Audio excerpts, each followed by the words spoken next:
즐거운 미술 맛있는 체험. 요미요미 캐나다 대표 임세영입니다. 제가 마지막 주자라서 굉장히 긴장을 많이 하면서 저 자리에 앉아서 기다리고 있었거든요. 부족한 점이 있지만 그래도 좀 잘 들어주시길 바라겠습니다. 오늘 저는 이 자리에서 제가 하고 있는 일에 대해서 좀 나누고자 하는데요. 저는 굉장히 흥미로운 일을 하고 있습니다. 바로 이제 놀이미술이라는 영유아를 대상으로 하는 놀이미술 전문 업체를 하고 있는데요. 이게 한국에서 시작된 프랜차이즈고 저는 창업 이제 계약을 맺어서 캐나다 2015년에 시작을 하게 되었습니다. 혹시 여기 놀이미술 혹은 요미요미 저희 이름을 들어보신 분이 계신가요? 예, 제가 지금 한 세 분, 네 분 정도 계신데요. 예, 제가 이제 저희 연령별 프로그램을 통해서 제가 어떤 일을 하고 어떤 서비스를 제공하고 있는지 한번 보여드리도록 하겠습니다. 저희는 이제 놀이미술이라고 하면은 이제 놀면서 미술을 하고 미술을 하면서 놀기도 해요. 다른 말로는 이제 퍼포먼스 아트라고도 하는데요. 이는 이제 교실 안에서 이루어지는 아이들의 작은 행동 하나하나가 이제 예술적 행위로 간주하기 때문에 이제 퍼포먼스 아트로 불리기도 합니다. 사실은 퍼포먼스 아트 이게 약간 한국에서만 쓰는 콩글리시이기 때문에 여기서는 퍼포먼스 아트라고 말을 안 쓰고 있어요. 그다음에 이제 오감놀이, 두뇌놀이라고도 하고 있거든요. 그래서 감각 기관을 이제 활용한 놀이를 통해 서 아이들에게 다양한 자극을 제공하는 수업을 진행하고 있습니다. 그러면 이제 연령별 프로그램을 통해서 또 이제 조금 다른 차이점을 알아보겠는데요. 저희 사진 한번 보실까요? 저희 12개월에서 24개월 아이들을 대상으로 하는 요미 위드 마미라는 수업인데요. 지금 이제 16개월 아기가 밀가루로 신나게 놀이하고 있는 모습입니다. 아이가 밀가루로 너무 신나게 놀다 보니까 이제 엄마한테 박치기를 해서 어머니 얼굴에도 저렇게 밀가루가 많이 묻었는데요. 이날 어머니가 여벌옷을 가지고 오지 않으셔서 저체로 이제 하원을 하셨습니다. 자, 요미 위드 마미는 이제 상호작용 대상자가 부모와 이제 아이입니다. 이제 선생님이 앞에서 아이들하고 이런 재료로 어떻게 다양하게 놀 수 있는지를 이제 지도를 앞에서 가르쳐 드리는데요. 이런 수업을 통해서 이제 아이들이 재료에 대한 이제 거부감을 많이 줄여주는 게 주 목적이고요. 이제 이렇게 해서 아이들의 이제 오감을 자극시켜주는 수업이에요. 자, 정규 과정이 이제 만 2세에서 4세가 되면 시작을 하거든요. 이제 만 2세, 4세 아이들은 어머님이랑 같이 이제 분리가 시작되는 나이예요. 그래서 상호작용 대상자가 선생님과 아이입니다. 저희가 이제 오감을 통한 모든 프로그램이 오감에 대해 기초를 한 수업이거든요. 예를 들면 지금 뒤에 보이는 이 재료가 혹시 뭔지 생각하시는 이게 뭐냐면은 진흙에다가 저희가 녹말풀을 섞어 놓은 거예요. 여기다가 저희가 조개를 미리 숨겨 놓았거든요. 그래서 이날 주제가 갯벌이었는데 아이들이 장화를 신고 갯벌 속에 숨어 있는 이제 조개를 찾는 거예요. 이러면서 이제 다양한 재료를 아이들이 손으로 만질 수 있는 동기를 부여를 해줍니다. 이 말고도 굉장히 수업이 재료가 다양한데요. 재료는 주변에서 쉽게 볼 수 있는 식재료라든지 아이들에게 안전한 재료를 사용하고 있습니다. 예를 들면 혹시 국수 좋아하는 분 계신가요? 국수는 다 좋아하시잖아요. 근데 혹시 국수 소면으로 놀이를 할 수 있다고 생각해 보신 분 계실까요? 국수 소면을 이렇게 불러뜨리면은 으그작 그런 소리가 나거든요. 이걸 우산에다가 떨어뜨리면 진짜 꼭 비 내리는 같은 소리가 납니다. 이제 그러면서 아이들이 청각을 자극을 시키고 그다음에 이제 커피콩을 직접 이제 손으로 만져보고 냄새도 맡아보고 그걸 갈아서 따뜻한 물에 섞어서 이제 그림을 그려요. 그러면은 이제 붓이 지나갈 때마다 이제 향기가 나거든요. 이제 그런 식으로 후각을 자극시켜주는 저희가 수업도 하고 있고요. 또 물감놀이라든지 그다음에 콩, 밀가루, 빵가루, 거친 소금, 얼음 등 정말 다양한 재료로 아이들이랑 다양한 수업을 하고 있습니다. 자, 이제 만 4세에서 7세가 되면은 이렇게 전의 수업은 재료 지배적인 수업이라고 한다면 이제 이때 아이들은 논리적 사고가 되기 때문에 아이들에게 이제 주제적인 접근으로 다가가게 됩니다. 예를 들면 이제 이건 공룡 수업에 대한 사진인데요. 공룡에 대한 화석도 만들어보고 그 다음에 이제 공룡에 대해서 얘기도 해보고 공룡이 왜 멸종이 되었는지 그 다음에 만약에 공룡이 지금 여기에 있었다면은 우리랑 어떻게 같이 살 수 있는지에 대해서 아이들하고 얘기도 해봅니다. 자, 저희가 요미요미가 가장 다른 브랜드와 차이점이 뭐냐면 바로 요리 수업이 있는데요. 저희가 맛을 빼고는 오감을 말할 수가 없잖아요. 그래서 이제 앞에 보셨던 이제 센서리 아트라든지 이미지너리 아트에 모두 요리 수업이 들어가게 됩니다. 총 4주를 이제 기본적으로 해서 매번 한 달에 한 번씩 요리 수업이 들어가는데요. 이제 쉬운 레시피에서부터 이제 큰 아이들 같은 경우에는 이제 세계 각국의 요리를 만들게 되어요. 그런데 아이들은 이제 앞에 미술 수업이 이제 발산적이고 역동적인 수업이라고 한다면 이제 요리 수업은 정적이고 안정적인 수업입니다. 요리 같은 경우에는 재료를 직접 아이들이 다듬고 냄새도 맡아보고 맛도 보고 조리하는 과정을 지켜보기 때문에 이제 아이들의 재료의 식재료에 대한 거부감을 많이 없애서 식습관 개선에 굉장히 많은 도움을 주는데요. 그래서 어머니들께서 굉장히 이 수업을 좋아하십니다. 왜냐하면 이제 실제적으로 이제 수업을 하다가 아이들이 먹지 않던 새우를 먹는다든지 아니면 야채를 먹는다든지 하는 사례가 많이 있거든요. 자, 그러면은 이제 제가 창업을 어떻게 시작하게 되었는지 잠깐 얘기를 드릴 텐데요. 저는 보시는 거와 다르게 두 아이의 엄마입니다. 저는 이제 아이가 3학년, 4학년인데요. 저는 아이들이 항상 이제 밤에 재울 때마다 이런 말을 했었어요. 내일은 더 재밌게 놀자. 왜냐면은 저희는 아이들이 이제 재밌는 놀이를 할 때마다 이제 즐거워하는 모습이 너무 보기 좋아서 어떻게 하면 재밌게 놀아줄 수 있는지 놀이에 대해서 굉장히 고민을 많이 했거든요. 그러다가 우연히 알게 된 게 이제 놀이 미술이었어요. 왜냐하면 캐나다에서는 놀이 미술이라는 걸 찾아볼 수가 없기 때문에 한국에서 인터넷으로만 본 놀이 미술을 제가 굉장히 매력을 많이 느끼고 거기에 빠지게 되었어요. 그래서 제가 그냥 아무것도 모르는 제가 그냥 지하실에다가 방 하나를 만들어서 아이들이랑 이제 놀이 미술을 처음으로 시작을 하게 됩니다.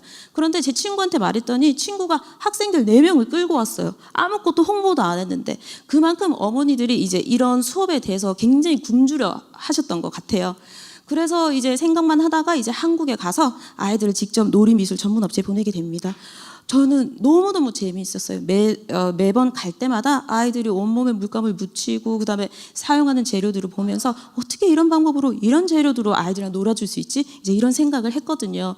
그런데 이제 아무리 내가 이게 아이들한테 좋고 내가 즐거운 일이라고 해도 이제 프로그램에 대한 확신이 없었더라면 저는 이제 이 창업을 아마 하지는 못했을 것 같아요. 그 다음에 이제 제가 또 했던 게 제가 굉장히 호기심이 많고 질문이 많아서 실무자들, 거기 있는 선생님들이나 원장님들한테 굉장히 조언을 많이 구하고 질문을 많이 합니다.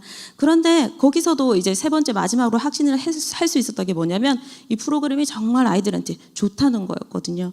세 번째 이제 마지막으로 이제 확신을 가지고 저는 이제 창업을 결정하게 됩니다. 이런 기간들이 총 2년 정도 되거든요.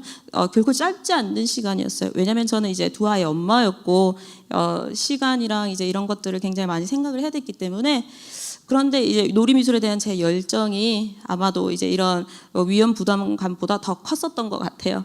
그래서 이제 남편의 동의를 얻어서 그다음에 아이들의 동의도 물론 구해서 저는 이제 놀이미술을 이제 하기로 했는데 한국에는 놀이미술이 2000년 초반에 시작을 했어요. 그래서 지금 현재 700여 개의 브랜드가 있어요. 700여 개 학원이 있다는 게 아니고 브랜드 개수만 700여 개가 있어요. 그 중에서 제가 이제 5군데를 이제 추려서 이제 그 회사에 컨택을 하고 질문을 하고 그다음에 미팅을 거쳐서 이제 요미요미로 최종적으로 선택을 하게 됩니다. 요미요미를 선택을 하게 된 이유는 제가 여기 캐나다로 가지고 올 것이기 때문에 제가 굳이 이름을 바꾸고 프로그램을 많이 변형을 시켜야 된다면은 일이 너무 많이 들어서 그 중에서 제가 가장 적고 시간을 적게 들이고 효율적으로 가지고 올 수 있는 프로그램을 찾았을 때 요미요미 브랜드가 딱이어서 제가 이 브랜드를 선택을 하게 되었는데요. 요미요미 이름 들었을 때 좀 귀엽고 귀에 쏙 들어오지 않나요? 네, 그렇다고 해주세요. 제가 선택했으니까. 예. 그다음에 이제 프로그램인데요. 이제 타사 이제 브랜드들은 이제 미술에 굉장히 초점을 많이 맞췄다면은 결과물을 좀 중시한다든지 조금 보여주기식의 미술을 한다면 요미요미는 말 그대로 이제 아이들이 정말 즐겁게 놀 수 있는 프로그램이에요. 왜냐면은 요미요미를 처음에 이제 만든 사람이 유아교육과 출신의 이제 3명의 엄마들이었거든요. 이제 거기에 요리까지 겸비했기 때문에 정말 재미있는 탄탄한 프로그램이라는 확신이 있었고 그 다음에 이제 가맹 조건이었거든요. 아마 여기서 두 번째까지 좋았지만 가맹 조건에서 맞지 않았다면은 전 또 요미요미를 못 가져왔을 수도 있었을 것 같아요. 가맹 조건이 좋았다는 건 뭐냐? 이제 가맹비를 많이 깎았다는 이야기입니다. 자, 그다음에 제가 이제 2015년 9월에 계약을 맺고 가지고 오게 되는데 위치 선정에 굉장히 어려움을 많이 겪었어요. 왜냐면은 한국 브랜드를 가져오는데 한국 부모님들이 많이 이제 접근하기 좋은 곳에 자리를 선정을 해야 됐기 때문에 굉장히 고민을 많이 하고 한 4개월에서 5개월 정도를 알아봤는데요. 저희는 지금 현재 하이웨이 7하고 영에 위치하고 있습니다. 영 라인에 있어서 이제 접근성도 용이하고 이제 핀치 쪽에서 놀수역에 있는 부모님들도 올 수 있고 이제 위에 계시는 부모님들도 내려올 수 있는 중간 지점이라고 생각했기 때문에 그 위치를 선정을 하게 됩니다. 저는 위치 선정할 때도 건물을 볼 때마다 항상 세입자들과 항상 인터뷰를 하거든요. 그래서 여기 이제 관리료가 터무니없이 비싸다거나 횡포가 있다든지 이런 거를 철저한 조사를 통해서 지금 있는 자리를 선택을 하게 됩니다. 재료도 처음에는 한국에서 굉장히 많이 사왔는데요. 가만히 보니까 여기 캐나다에도 재료들이 굉장히 많이 있더라고요. 그래서 이제 지금은 90% 정도는 저희가 대체재를 찾아서 캐나다에서 자급해서 재료를 사용하고 있습니다. 저는 특이하게 홍보를 하지를 않았어요. 왜냐하면 돈을 들여서 홍보를 하는 것은 저는 교육시장에 맞지 않다고 생각했습니다. 저는 아직도 사실은 그렇게 믿고 있고요. 제가 엄마이기 때문에 또 저는 좀 까탈스러운 엄마들 중에 한 명이었는데요. 광고를 딸리 하진 않고 오픈 3주 전부터 2주 전부터 저는 1:1 무료 체험 수업을 시작을 합니다. 이때 100여 분이 넘게 저희 신청을 해주셨거든요. 근데 100여 분 만나지 못하고 한 70여 분 정도 만났었던 것 같아요. 무조건 1:1 방식으로. 그러면서 지역마다 이제 부모님들의 특성이 있어요. 한국에서도 경기도 부모님의 특성이 있다면 이제 서울이라든지 지방 부모님들 다 특성이 다 있거든요. 그러면서 이제 우리 새로운 교사에게는 트레이닝하는 시간을 가지게 되고 그다음에 저는 부모님들과 대화를 하면서 부모님들의 성향 파악을 하게 됩니다. 그러면 이제 1:1이기 때문에 무조건 수업의 만족도는 굉장히 높습니다.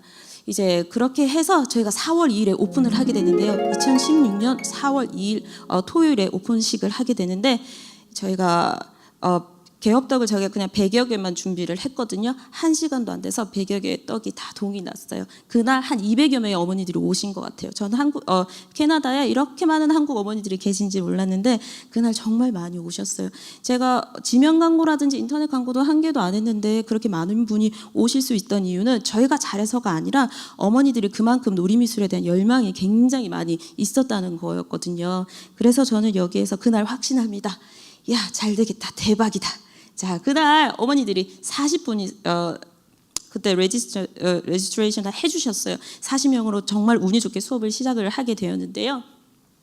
그러면서도 물론 힘든 점이 많이 있었습니다. 왜냐하면 여기에서 이제 재료라든지 그런 공급에 있어서 어려운 점도 있었고, 그 다음에 또 한국 어머니들이 굉장히 좀 우리 교육에 있어서 열혈적인 어머니들이 많이 있으세요. 그런데 또 그 어머니들의 요구에 일일이 저는 굉장히 민감하게 반응하는 편이었거든요. 그래서 이제 그때 2016년에 초반에 오셨던 부모님들이 둘째를 데리고 오시기도 하고 지금까지 현재 다니고 있는 아동들이 굉장히 많이 있습니다. 저희는 이제 2년 반 정도 되었고요. 지금 현재 80여 명의 학생들이 있습니다. 아직까지도 저희는 개인적으로 이제 돈을 들이면서 광고는 하고 있지 않고 이제 지금 더 많은 분들을 만나볼 생각으로 그룹본으로 딜을 진행 중인데요. 이거는 놀이미술이라는 것 자체가 캐나다에서 처음 이제 컨셉이기 때문에 외국인들에게 이해시키기가 굉장히 힘이 듭니다. 그래서 수업을 직접 해보지 않으면은 이해하기가 힘들기 때문에 직접 체험하면서 그다음에 부모님을 만나서 설명을 드리는 게 나아서 그룹폰으로 이제 저렴한 가격으로 이제 체험 수업을 아직도 진행 중에 있습니다. 제가 비전이 있다면 향후 5년 동안은 이제 서비스 대상을 확대를 하고 서비스 지역을 확대를 하고 싶습니다. 예를 들면은 저희가 이번 주에 미랄교회에서 하는 행사에 저희가 참여를 해서 35명의 학생들에게 단체 수업을 하고 왔거든요. 이제 1:1 이제 고객이 아니라 학교의 애프터스쿨이라든지 이제 교회 및 데이케어에도 저희 프로그램을 할 수 있도록 그런 식으로 개발을 추진 중이고요. 그다음에 서비스 지역을 확대로 지금 계획 중에 있는데 어머니들 중에 토요일에 구엘프에서 오시는 분들도 계시고 윗비에서 오시는 분들도 계세요. 아이들이 너무 좋아하니까 일주일에 한 번씩 토론토로 장을 보러 오시면서 저희 원에 오시거든요. 그래서 이제는 이제 가까운 지역에서도 쉽게 요미요미를 하실 수 있도록 저희가 요미 앳 홈이라는 방문 서비스를 지금 준비 중에 있고 상담 중에 있습니다. 그래서 이제 교사 파견을 통해서 집에서 편안하게 이제 오감 수업을 할 수 있도록 진행 중인데요. 아직까지도 많은 도전들이 매번 도전을 많이 받고 있습니다. 수업 시간 창업을 하면서 어려운 점도 많이 있었는데요. 미역으로 싸대기를 맞은 적도 있고 아이들이랑 놀다 보면 아이들이 흥분을 해서 막 손이 마음대로 안 되잖아요. 그런 점도 있고 그다음에 재료를 구하려고 막 발을 동동 구릴 때도 있는데 항상 먼저 행동을 하면서 밖으로 나가면은 사람들이 항상 저에게 도움을 주는 편이었어요. 예를 들면은 이제 공장에 아크릴 공장에 아크릴을 떼러 갔는데 제가 원하는 사이즈가 없었거든요. 그런데 동양 키 작은 여자애가 눈이 오는 날 막 이렇게 발을 동동 구르면서 다니는 모습이 굉장히 좀 안타까웠나 봐요. 거기에 아크릴 공장에 일하시던 분이 그냥 제가 제 사이즈에 맞게 그냥 주셨어요. 이제 이런 것처럼 저는 일을 하면서 굉장히 좋은 분들을 많이 만났기 때문에 이제 만약에 이제 여러분들이 이제 졸업을 하시고 나서 취업을 하실 때 뜻하는 이제 바가 있다면은 항상 두드리는 거를 멈추지 않으셨으면 좋겠어요. 이상 제 발표를 마치겠습니다. 어떠셨어요? 많이 도움 되셨죠? 네, 박수 한번 주시겠어요? 수고하신 패널분들께. 네, 그러면 지금 저희가 시간상 조금 생각보다 지체가 됐었기 때문에 질의응답은 제가 그냥 공동 질문을 드리고 그리고 이제 패널분들께서 원하시면 다 돌아가시면서 대답을 해주셔도 되고요. 아니면은 그냥 해당되시는 분들만 대답을 해주셔도 됩니다. 그 다음에 저희가 한 4시 정도부터 라운드 테이블 시간을 가질 건데요. 그 시간에 좀 더 개인적인 질문이라든지 캐주얼한 그런 대화를 가지시면 될 것 같습니다. 네, 그러면 저희가 이제 몇 가지 한번 여쭤볼게요, 패널분들께. 일단 오늘 굉장히 많은 직업을 설명을 해주셨고 또 앞으로 여러분들이 지금 재학생들이나 졸업생들이 어떻게 이 사회에서 이런 직종을 가질 수 있는지를 설명을 많이 해주셨습니다. 지금 이제 물론 재학생도 여기 계시고 또 지금 뭐 창업을 해서 많이 성공하신 그런 케이스도 계신데 하시면서 이 직업이 이 직업의 장단점 한번 있을 것 같아요. 아까 뭐 설명해주신 분들도 계시고 한데 정말 특히 사람을 관리하고 대하는 직업이 굉장히 보람 차야지 계속 할 수 있는 거잖아요. 그래서 본인이 지금 있는 그 자리에서 내가 가진 내 직업의 장단점을 한번 나눠주실 수 있을까요?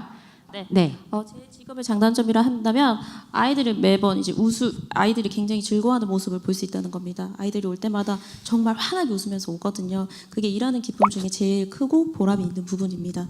단점이라고 한다면 이제 예상하지 못한 이제 아이들이 놀면서 안전사고, 그러니까 보통 아이들이 다치는 게 아니라 선생님이 다치거든요. 이제 그런 점. 근데 뭐 그렇게 크게 다친 적은 없고 그냥 말 그대로 이제 아이들 힘 조절이 안 돼서 조금 맞는 정도입니다. 저는요, 일단 제가 실습을 처음 나갔을 때 데이케어로 IEC 할 때 아이들이랑 노는 게 똑같아요. 이거 돈 안 받고도 할 수 있겠다 싶었던 거거든요. 그래서 그게 가장 큰 장점인 것 같아요. 제가 일단 데이케어에서 체리티로 체인지를 하면서 몇 년 동안 월급이 하나도 없었어요. 그냥 100% 무료 봉사를 한 건데 그때 저희 남편이 한 명만 죽어라 일해서 돈 벌면 됐지. 너는 너 하고 싶은 거 해.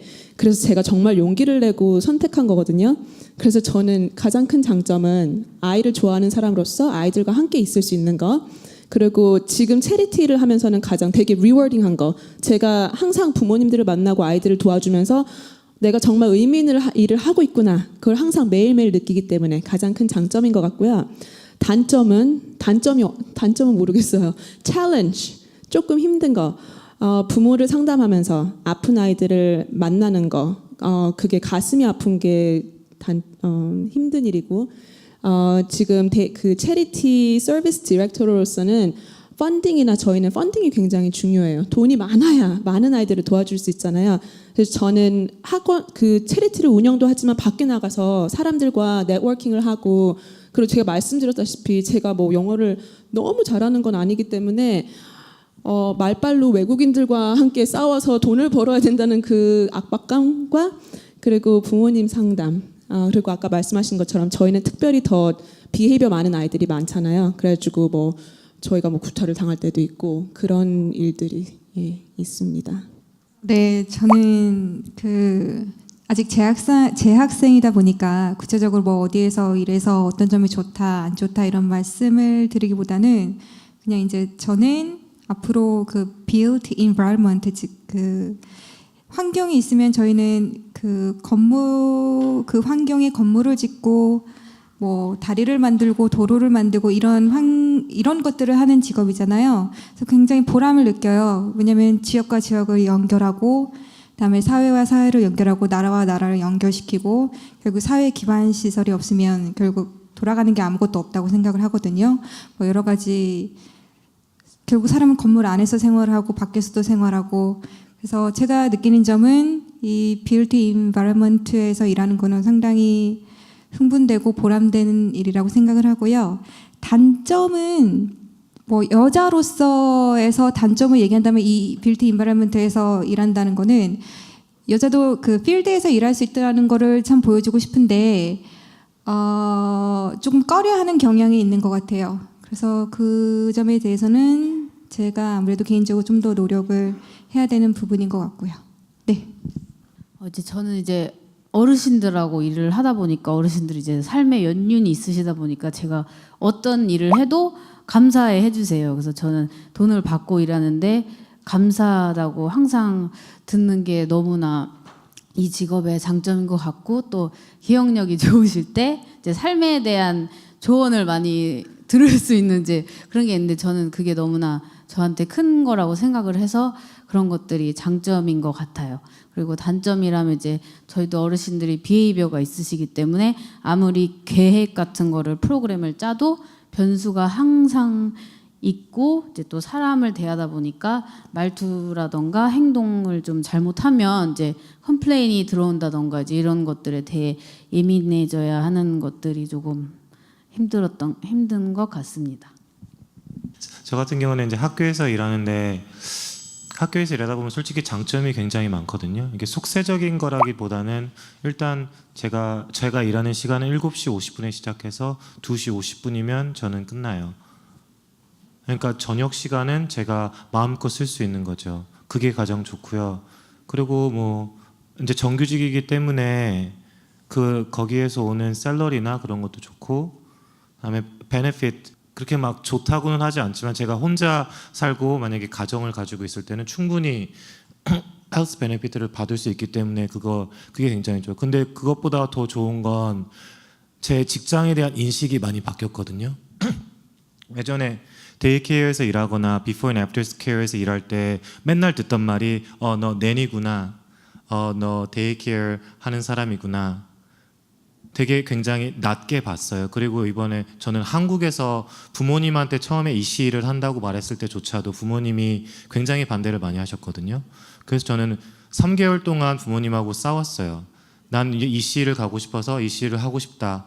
이거밖에 없다라고 하면서 부모님은 한국에서 저한테 경제적인 지원을 안 해주시고 저는 그때 혼자서 뭐 어떻게든지 아르바이트를 하고 뭘 하건 3개월 동안 싸웠죠. 그래서 결국에는 부모님이 하시는 말이 그래 네가 하고 싶으면 해라. 그게 어떻게 보면 전 개인적인 성취거든요. 근데 성취감이 일을 시작하면서 굉장히 사람들이 저를 보는 인식이 굉장히 나빠졌거든요. 나빠졌기보다는 저는 제 자신에 대한 자부감도 있고 직장에 대한 자부심이 많았는데 주변 사람들이 봤을 때는 너는 그냥 낸이고 뭐 그냥 애기들이나 돌보는 직장을 가지고 있는 사람이야. 그렇게 봤을 때 저는 그때 거기서 굉장히 실망을 많이 했는데 스쿨보드에서 일하기 시작하면서 저는 직장은 똑같아요. 하는 일은 기본적으로 똑같아요. 그리고 제 타이틀도 똑같고 근데 단지 제가 학교에서 일한다는 것 자체만으로 사람들이 저 직장에 대한 인식이 굉장히 많이 바뀌었다는 게 장점인 것 같아요. 그리고 단점은 아까 저분이 말씀하셨듯이 그러니까 성비가 굉장히 안 맞거든요. 학교 시스템 자체가 여자 선생님들이 많고 여자 일하는 분들이 굉장히 많아요. 그 중간에서 남자로서 한다는 게 굉장히 스트레스 받을 때가 굉장히 많거든요. 커뮤니케이션을 할 때 남자로서 하는 것보다는 조금 여자들의 기분을 생각하고 조금 더 부드럽게 표현하는 방법을 매일매일 배워가고 있는 것 같아요. 그래서 얼마 전에 조금 아규멘트가 있었는데 저는 제 입장에서는 되게 assertive하게 얘기했다고 생각했는데 제 티칭 파트너 같은 경우는 그걸 제가 assertive한 어프로치를 굉장히 aggressive한 어프로치로 받아들였거든요. 그런 거 보면 커뮤니케이션 하는 거에서 굉장히 저는 불리하면서도 굉장히 매일매일 좀 도전을 받는 기분이에요. 네, 저는 재학생이긴 하지만 그래도 이제 학교 다니면서 일을 되게 많이 했다고 생각을 하는데 재학생으로서 일단은 장점이 있다면은 배우는 과목들이 제 삶에 굉장히 많이 관련이 돼 있더라고요. 그래서 전 처음에 유아교육을 시작한 게 유아교육이 하고 싶어서가 아니라 약간 제일 약간 인기 종목이기도 하고 한국에서는 독일어를 이렇게 공부를 했는데 근데 와서 공부를 하다 보니까 내 어린 시절이랑 너무 많이 관련돼 있고 그리고 또 그거를 직접 실습이나 이제 일을 할 때 제가 직접 경험을 해보게 되니까 내가 이 아이들한테 더 많이 공감하게 되고 저랑 너무 연관되니까 보람이 더 많이 되더라고요. 저 아직까지도 그건 되게 기쁘게 생각하고 있고 단점이라고 하면은 이제 아무래도 영어가 저도 여기 이제 20살 때 와가지고 완벽하지가 않기 때문에 물론 다른 사람들이 보기에는 그냥 왜 별 생각을 다 한다 생각을 하겠지만 내가 만약에 소통해서 막히면은 그거 가지고 하루 종일 고민을 하게 되는 그래서 아이들도 이제 내가 만약에 뭘 조금 해줬는데 그렇게 안 따라와 줄 때 그럼 내가 뭘 잘못했나 생각이 들어서 그러니까 그런 약간 딜레마들이 많이 있을 것 같아요. 만약에 경험을 계속 하다 보면은 그래서 그런 거 빼고는 되게 보람되고 저 삶이랑도 많이 연관돼서 되게 보람 있게 배울 수 있는 과목이기도 하고 직업이기도 한 것 같아요. 네, 감사합니다. 그럼 시간상 저희가 라운드 테이블로 이제 해야 될 것 같은데 많은 분들이 지금 오늘 오셨어요. 그래서 저희가 패널 분들은 6분이시기 때문에 저희가 6 테이블로 여러분들을 좀 나눠서 여러분들께서 앉아 계시면 패널 분들이 이제 돌아가시면서 한 테이블당 한 10분씩 정도 거쳐가시면서 여러분과 소통하실 수 있을 것 같아요. 그래서 지금 제가 6 테이블을 정해 드릴 테니 대사님들과 좀 이렇게 도와주셔서 테이블 6개로 저희 방청객 여러분을 좀 모아주시면 감사하겠습니다.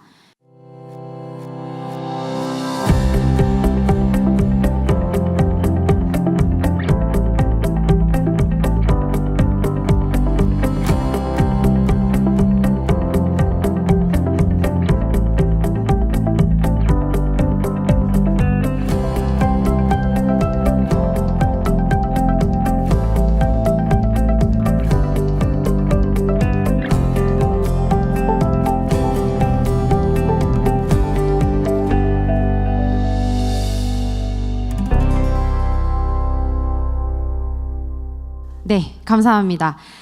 오늘 정말 많은 정보 공유해주신 패널 분들께 다시 한번 큰 박수 부탁드릴게요. 정말 수고 많으셨습니다. 네. 마지막으로 지금 너무 아쉽다는 피드백을 많이 들어서 이제 후배들이죠. 어떻게 보면 캐나다 사회에서 살아남으려고 하는 우리 후배들을 위해서 한마디씩 마지막으로 해주시면 좋을 것 같습니다. 네, 저는 아직은 재학생이지만 많은 재학생분들이 계셔서 근데 저랑 다들 비슷한 고민으로 출발을 하셨을 거고 처음부터 유아교육을 좋아해서 시작한 분들도 계시지만 아닌 분들도 있을 텐데 그냥 그럴 때 이제 너무 내가 이걸로 시작했으니까 쭉 가야 하는 생각보다는 내가 여러 가지 생각할 수 있다는 생각을 가지고 그냥 열심히 하시면 될 것 같아요. 그리고 너무 이제 영어라든가 이제 내가 막 힘든 부분들 때문에 너무 고민하지 마시고 정말 교수님들이 생각보다 되게 막 이렇게 마음이 열려 있어가지고 얘기를 하면 오히려 너무 잘 들어주시는 거예요. 그래서 항상 교수님들과의 커넥션을 잘 쌓으시기를 바랍니다. 네, 네, 감사합니다. 저 같은 경우는 현실적인 조언을 받는 게 더 좋은 것 같아요. 제가 정말 하고 싶어서 이걸 하고 싶어서 하지만 금전적인 거나 현실적인 그 조건을 무시를 못하는 것 같아요. 그래서 모든 사람들이 꿈을 쫓아가라고는 하지만 그 꿈이라는 것 자체가 너무 힘들다 보면 쟁취할 수 없기 때문에 그거는 항상 컴프로마이즈를 해야 되는 것 같아요. 내가 원하는 거나 내가 할 수 있는 거 그거를 잘 찾으셔서 그 밸런스를 잘 맞춰주셨으면 좋겠어요. 그렇다고 너무 크게 꿈을 꾸는 건 아니지만 그렇다고 하나하나씩 조금씩 성취해 가면서 더 큰 꿈을 꿔가시는 게 저는 더 좋을 것 같아요. 네, 네, 감사합니다. 감사합니다. 네, 저는 이제 어르신다라고 일을 하다 보니까 이제 좀 더 긍정적이고 좀 삶을 행복하게 생각하셨던 분들을 보면 다 그렇지 않은 분들에 비해서 이제 정말 좋은 영향을 많이 미치시더라고요. 그래서 우리 여러분들이나 진짜 모두 다 행복한 삶을 살 수 있도록 이렇게 욕심보다는 진짜 되게 마음을 좀 다 내려놓고 그런 직업을 잘 찾으셔서 자신에게 맞고 의미 있는 삶을 잘 찾으셔서 다른 분들에게도 내가 몸이 늙어서 불구가 돼도 표정 하나나 말 하나라도 이렇게 좋은 영향을 줄 수 있는 그런 분들이 되셨으면 좋겠습니다. 네, 저는 이제 캐나다에 오면서 하나 느낀 거는 한국보다는 여기에서 내 노력에 대한 대가를 좀 더 잘 받는 느낌을 받아요. 그래서 노력은 절대 배신을 하지 않는다는 그러한 믿음을 가지고 지금 열심히 하고 있고 여러분도 그렇게 해 주시리라 믿습니다. 그리고 제일 중요한 거 우리 아까 에임 대표님께서 말씀하셨듯이 사람이 사람의 마음을 얻는 게 상당히 어렵고 또 중요한 일이잖아요. 그래서 내가 내 옆사람 혹은 내 가족, 내 친구들, 내 교수님들, 내 지인들과 또 좋은 마음을 가지고 좋은 관계를 유지할 수 있도록 하는 게 상당히 중요한 것 같습니다. 네, 감사합니다. 네, 다들 너무 이렇게 어리신 분들이 이렇게 말씀을 잘하세요. 완전 동감합니다. 그리고 이렇게 실질적인 경험 너무 중요해요. 내가 디그리가 뭐고 PhD를 나와서도 아무것도 못 하시는 분들도 있어요. 그렇지만 컬리지 나오셔가지고도 정말 미래가 너무 밝으신 분들이 있고 다 마음먹기 달려있고 그리고 실질적인 경험에서 온다고 생각해요. 그래서 봉사라는 거를 디그리 뒷두 하시면 안 돼요, 절대. 그래서 말씀인데 봉사에 관심이 있으신 분들은 에임으로 저희 웹사이트 참고하시고 봉사자 어플리케이션이 웹사이트에 딱 있어요. 하지만 봉사에 관심이 없으셔도 이쪽 분야나 그리고 비즈니스 운영에 관심이 있으시거나 어떤 분야든 저희가 연결을 하는 건 굉장히 좋잖아요. 그래가지고 굉장히 인트레스팅 하시고 열기 많으신 분들 많이 만났는데요. 궁금한 거 있으시면 연락 주시고 그리고 그냥 투어나 궁금해서라거나 저희 도어는 항상 열려 있으니까 연락 주시고 연결돼서 좋은 인연이 됐으면 좋겠습니다. 만나서 반갑습니다. 제가 좋아하는 말 중에 하나가 지금 생각하는 대로 살지 않으면 나중에는 이제 사는 대로 생각하게 된다는 얘기가 있거든요. 그래서 그거는 생각하는 것을 생각으로만 그치지 말고 항상 행동으로 옮기는 여러분들이 되었으면 좋겠습니다. 감사합니다. 네, 감사합니다. 오늘 너무나도 많은 정보를 주신 우리 패널에게 이 시간에는 GLA와 세네카 칼리지에서 감사의 표시를 전달하겠습니다. 네, 그리고 행사가 끝난 직후에는 사진 촬영을 위해 주최 측, 스폰서, 스태프, 자원봉사자들 모두 앞으로 나와주시기 바라고요. 오늘 지식 더하기 정보 나누기 제3회 공개 방송에 저희와 함께 해주셔서 정말 감사드립니다. 지식 더하기 정보 나누기는 다음에 또 다른 주제로 여러분을 찾아뵐 예정이니 그때까지 많은 관심과 사랑 부탁드립니다. 오늘 즐겁고 유익한 시간 되셨길 바랍니다. 감사합니다.